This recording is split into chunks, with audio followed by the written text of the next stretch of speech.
Bismillahirrahmanirrahim. Assalamualaikum warahmatullahi wabarakatuh.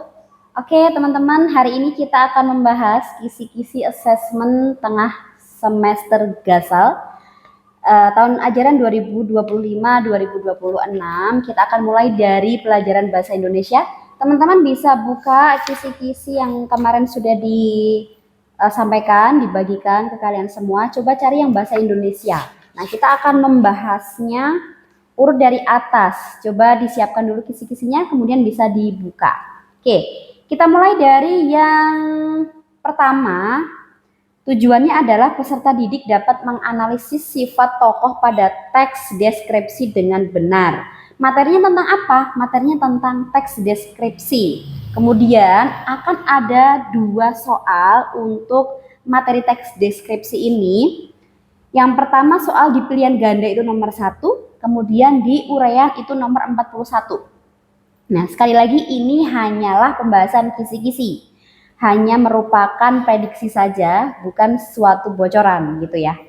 Nah, indikator soalnya apa? Untuk yang pilihan ganda itu disajikan teks deskripsi tentang tokoh kembar.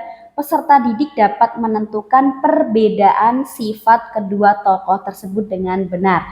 Nah, teman-teman di sini bisa mengulang lagi atau bisa mengingat-ingat lagi tentang sifat ya. Ada apa aja coba sifat? Ada sifat periang, kemudian ada sifatnya pemurung, kemudian ada pemaaf, ada lagi baik hati, sabar. Nah, itu beberapa sifat. Mungkin bisa dicari lagi di dalam buku yang kemarin sudah kita pelajari bareng-bareng. Untuk yang kedua, yang ini nanti akan muncul di uraian di nomor 41 adalah disajikan sebuah paragraf yang mengandung kata sifat. Peserta didik mampu menyebutkan 3 kata sifat yang terdapat pada paragraf. Jadi ada paragraf, kalau paragraf lumayan panjang, teman-teman harus bisa membacanya dengan cermat, dengan teliti dan dengan paham. Dari paragraf itu diminta untuk menyebutkan 3 kata sifat ya. Ingat 3 kata sifat. Sekali lagi, kata sifat bisa berhubungan dengan sifat seseorang. Seperti itu. Oke, lanjut untuk yang materi kedua yaitu tentang sinonim. Masih ingat apa itu sinonim? Betul sekali, sinonim adalah persamaan kata. Ada 3 soal. Pilihan ganda itu nomor 2, kemudian pilihan ganda kompleks itu nomor 9 dan isian ada di nomor 33. Kita mulai urut dari yang pilihan ganda. Disajikan sebuah kalimat yang memuat kata primer. Nah, nanti ada kata primer yang di garis bawah. Peserta didik dapat menentukan sinonim kata yang di garis bawah pada kalimat tersebut dengan benar. Jadi mungkin nanti akan ada kalimat terus bisa memuat kata primer. Nah, kata primer ini nanti yang akan dicari sinonimnya. Nah, jadi sinonimnya primer itu adalah bisa utama, kemudian bisa pokok, kemudian bisa dasar, kemudian bisa terutama. Lanjut yang untuk isian nomor 33 disajikan kalimat yang memuat kata inovasi. Kata inovasi dicetak tebal, kemudian diminta untuk mencari sinonim dari inovasi ya. Kita akan coba menuliskannya inovasi. Nah, apa sih sinonim atau persamaan kata dari inovasi ini? Ada banyak ya sinonimnya, bisa kebaruan. Jadi inovasi ini adalah sesuatu yang muncul karena kebaruan. Seperti itu. Ataupun terobosan. Kemudian ada mutasi. Kemudian ada lagi modifikasi. Nah, mungkin nanti akan ada banyak yang lainnya lagi. Oke, next lanjut materi tentang antonim. Apa sih antonim? Antonim lawan dari sinonim. Kalau sinonim persamaan kata, antonim adalah lawan kata. Muncul 3 soal di pilihan ganda nomor 3, pilihan ganda kompleks nomor 10 dan di isian nomor 34.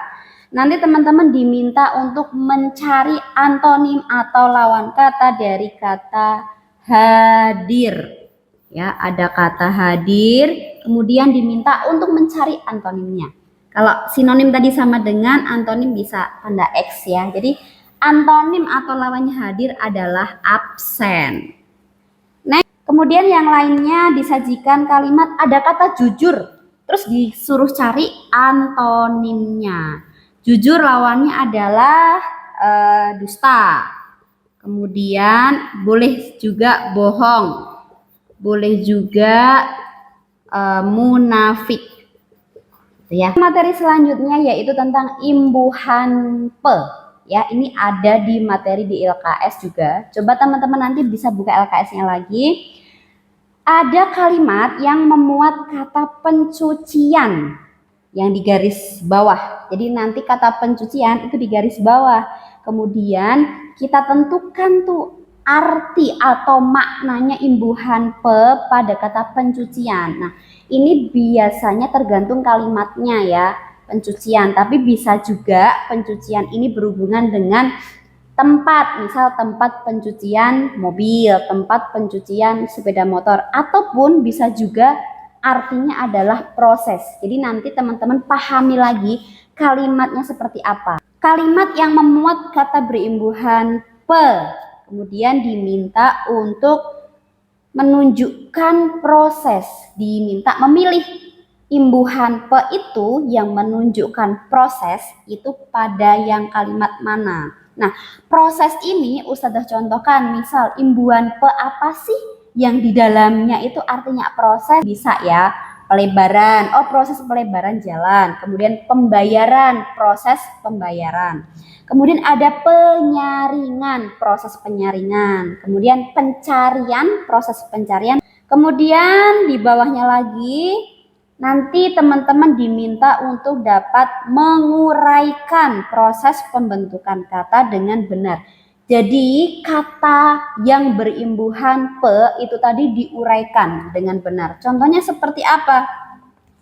Misal ada kata pelebaran.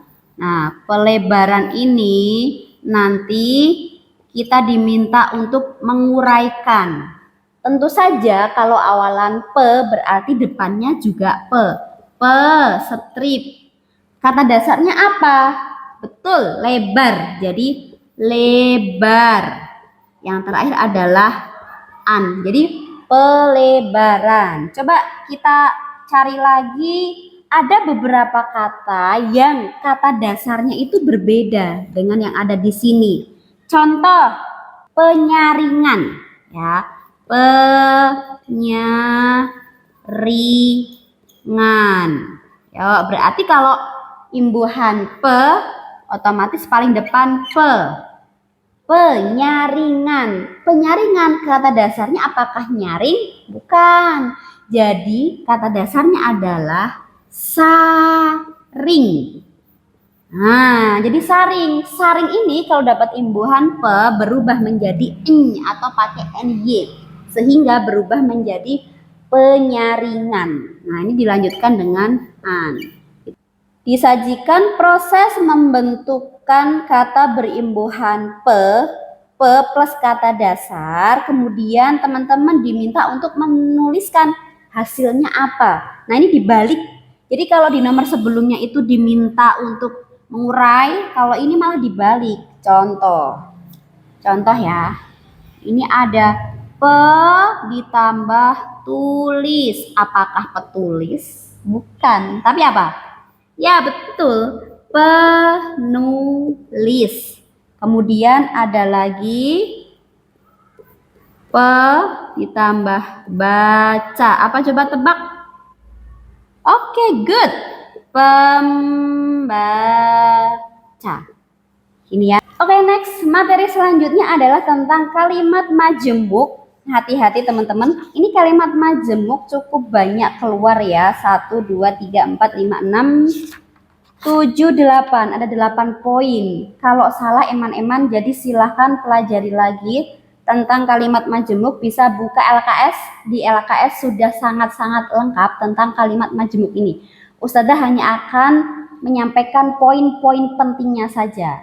Yang pertama, disajikan 2 kalimat tunggal peserta didik dapat menganalisis kata hubung yang digunakan agar menjadi sebuah kalimat majemuk sebab akibat dengan tepat. Kalimat tunggal itu apa sih? Kalimat yang berdiri sendiri. Nah, kalau yang di sini kalimat majemuknya itu, nah gini, ulang dulu. Masih ingat kalimat majemuk ada? Good, 3. Yang pertama, kalimat majemuk tentang apa? Hubungan setara gitu ya, atau sejalan. Biasanya ditandai dengan kata hubung dan. Oke. Yang kedua, kalimat majemuk hubungan sebab akibat. Ada sebab, ada akibat, ditandai dengan kata hubung karena, sehingga.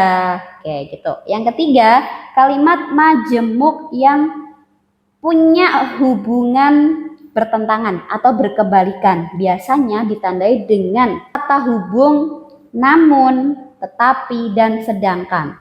3 itu teman-teman harus bisa membedakan mana sih yang pakai dan, mana yang pakai karena, mana yang pakai tetapi. Nah, di soal pertama itu kalimat majemuknya hubungan sebab akibat. Jadi nanti untuk menghubungkan dua kalimat tunggal itu pilih yang pakai kata hubung karena ataupun sehingga. Kemudian yang kedua, kalimat majemuk bertentangan. Ada soalnya tentang kalimat majemuk bertentangan dan kata hubung. Kemudian teman-teman diminta untuk menjodohkan kalimat majemuk bertentangan dengan kata hubung yang tepat. Ini ada di pilihan ganda kompleks. Jadi kalau pilihan ganda kompleks pilihnya minimal 2 ya. Oke, jadi diingat-ingat kata hubungnya. Kalau kalimat majemuk bertentangan itu berkebalikan, pilih kata hubung good, tetapi, namun, dan sedangkan. Bisa dipahami ya?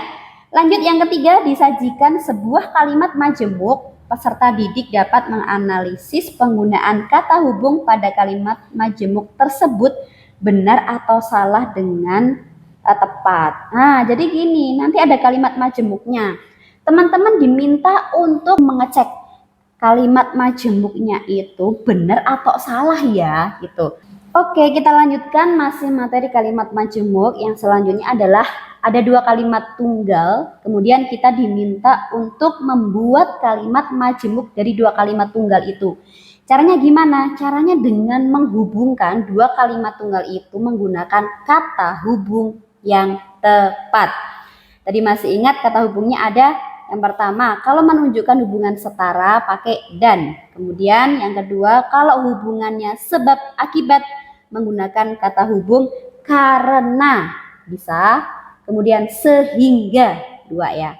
Kemudian kalimat majemuk yang ketiga adalah kalimat majemuk yang hubungannya berlawanan, sehingga kata hubung yang tepat adalah tetapi, namun, sedangkan. Nah, tinggal pilih aja kata hubung itu tadi, teman-teman masukkan ke dalam 2 kalimat tunggal. Kira-kira yang cocok yang mana?